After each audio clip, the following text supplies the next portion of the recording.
Hey, this is the project of my Web Stack Academy internship where I develop a project AI powered food ordering food platform.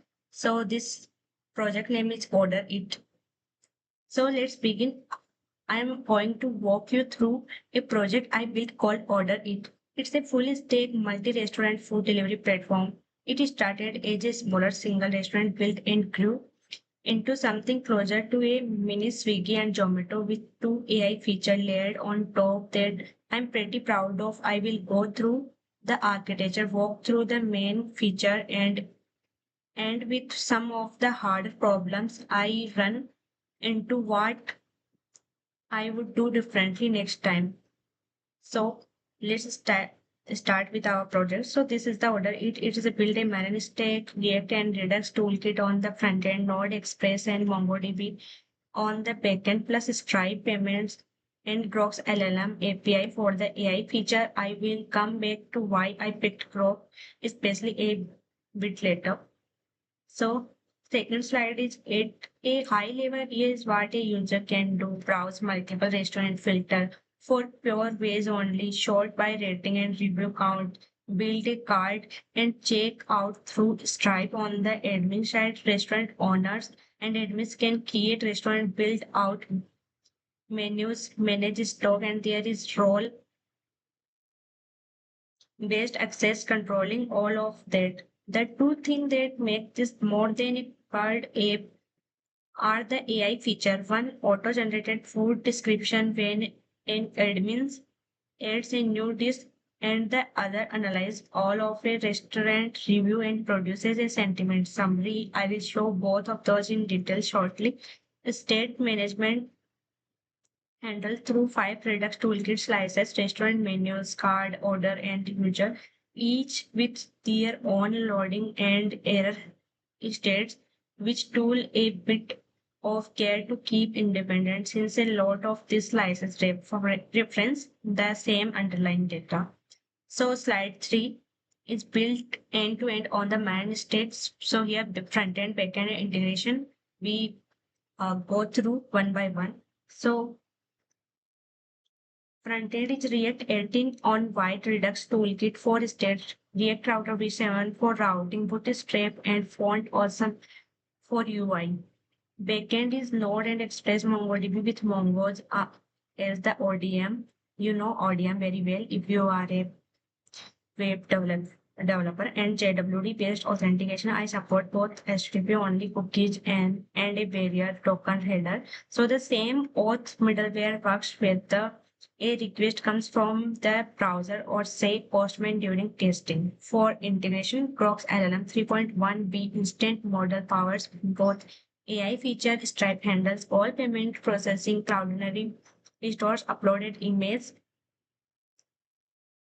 like avatars and transactional emails like password reset go out through node mailer with a templates. Now how a request travels through orderIT. This is the basically architecture. This is the request flow. The React client talks to REST API built in Express, which is the layer that enforces authentication role-based information before anything touches the database. MongoDB stores everything through Mongo's models, a couple of which have some real logic baked in, which I will show in a minute. Off his side are the three external services. Stripe handles the actual checkout session, Grok handle both AI feature and Cloudinary handles image uploads. One thing I focus on here was keeping routes restful and nested. So means leave under an item within a menu, leave under that and this ID is slash store slash store ID slash menus. It mirrors the actual data hierarchy instead of filtering everything into query parameter, which made the controller logic is a lot easier reason about. So next thing is restaurant discovery search. Generally we do on Zomato and Swiggy this thing. So you well known about this. So let me explain. First feature discovery. You Users can research restaurant by keyword, which hits a route like slash eat slash stores search slash comma keyword and does a case sensitive rejects may server side. There is a pure waste toggle that one's interesting because it is doesn't refetch from the server. The Redux slice keeps the full restaurant list in memory and just recomputes a filter count and list client side so it's a instant. Same idea for sorting by rating and review count. One click on memory sort, no network round trip. And the restaurant schema already the has a 2D sphere was petal index and text index on address. I didn't build in restaurant near me feature yet, but a schema is ready for it, which is a nice example for designing ahead of the feature. So next slide is about AI review intelligence. This is the this is a feature I would call signature piece of the project. Every restaurant collects written reviews and you well known about this. Instead of just showing a wall of text, I wanted to give a user's quick digest. Here is the pipeline when a review gets added, all of their restaurant review comments get pulled together and sent in a single prompt to Prox LLMA 3.18b instant model. The prompt explicitly asks to structured JSON weight and sentiment label, three summary bullets, and a handful of top mentioned keywords. The response gets parsed and saved onto the restaurant document directly, so it is the persisted and not recomputed on every page load. The part I want call out is the failure handling. LLMs don't always return perfectly formed JSON, so there is try and catch, especially around the JSON.parse call, and it is fails. The app falls back to a safe mix sentiment default instead of crashing the review page. There was something I learned the hard way in early testing.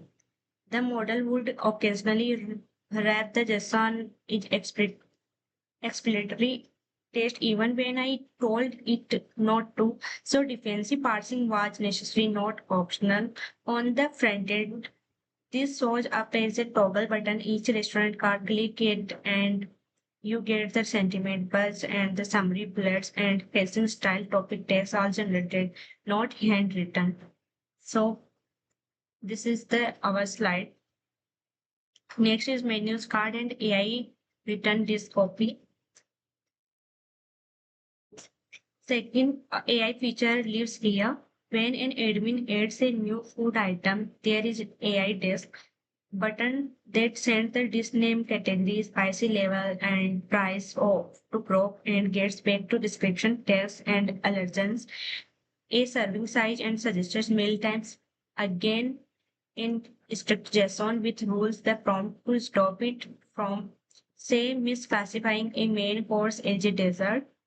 On the card side, everything is kept in sync with the backend rather than just leaving a local state adding an item post on the server and response rehydrate and Redux card slices. So the card is always a reflection of what's actually stored for that user. The plus and minus quantity control respect each item leave stock selling. You can't add more than what is in stock. One deliberate constraint, a card is scoped to a single restaurant. If you add an item from a different restaurant, the old card gets replaced, which mirrors how most really delivery apps behave since you can't combine a delivery from two kitchens into one order.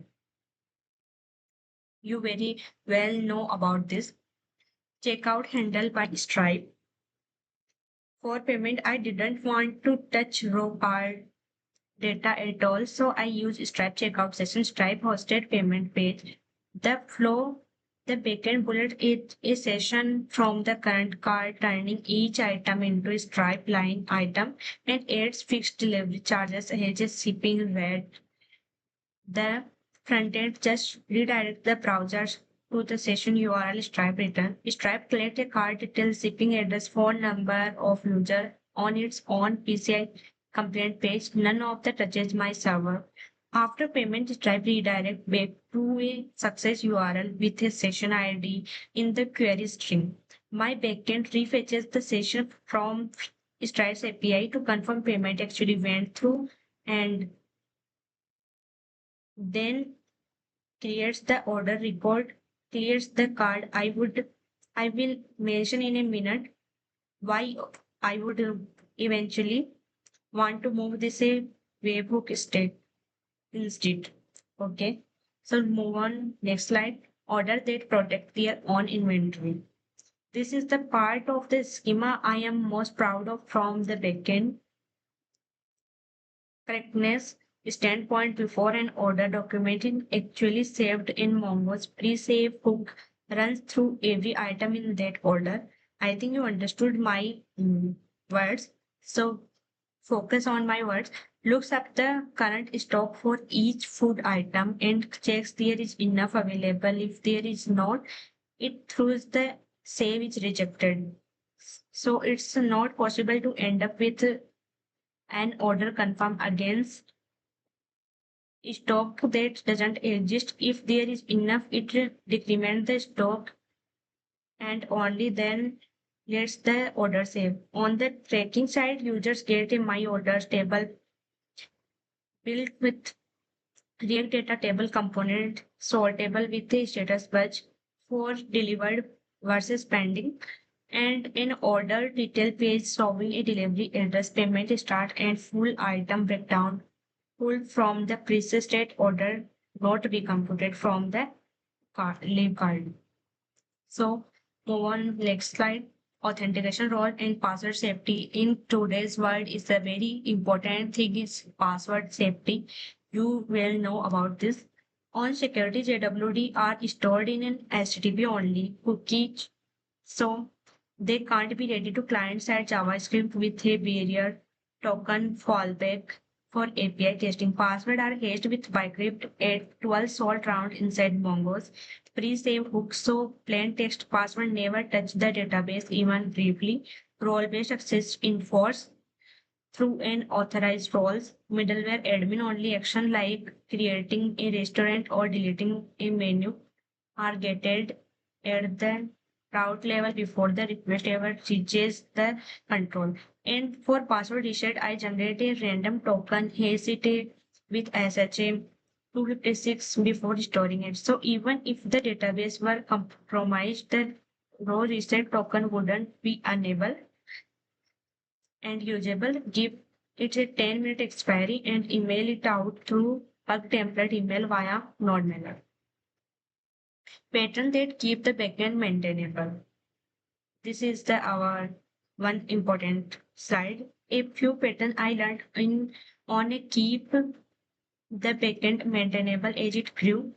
Every controller is wrapped in a catch async help instead of repeating try catch blocks everywhere. Async error just fall through a to a single centralized error handling middleware, which also translate raw Mongo's error, cast errors, and validation error, and duplicates key and JWD, JavaScript web token errors into consistent clean JSON responses instead of linking stack traces. There is also a reusable API feature class that chains .search and .short onto any Mongo's query. I use the exact same class of restaurant and food item instead of duplicating that logic.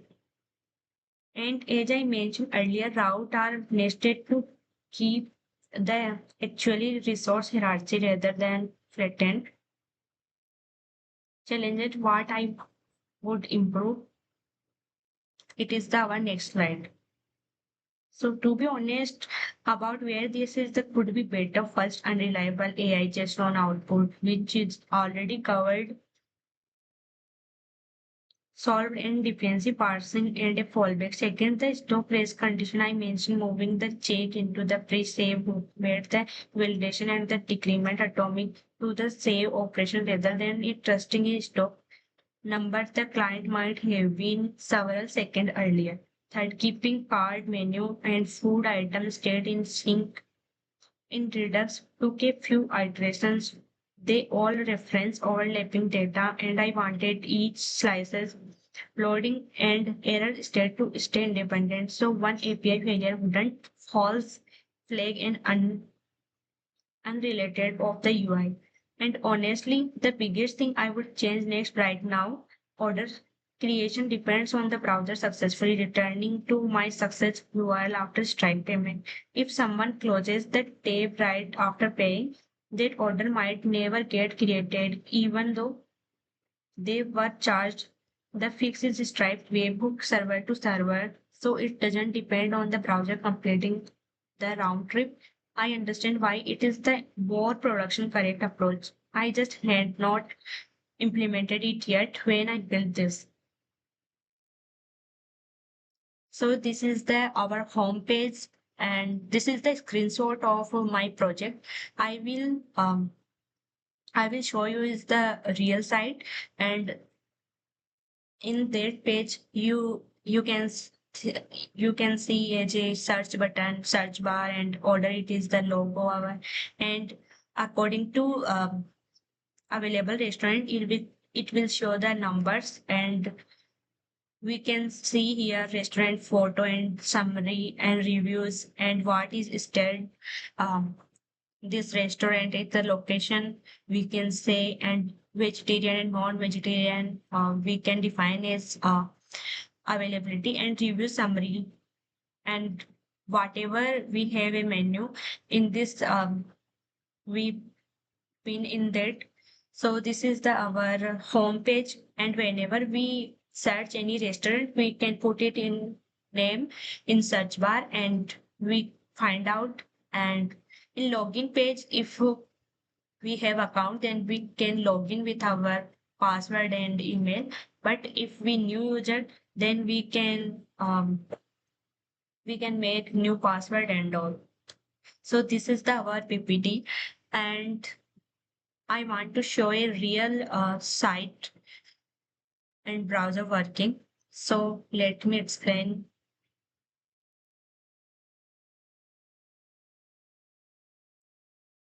So as you can see, I refresh this page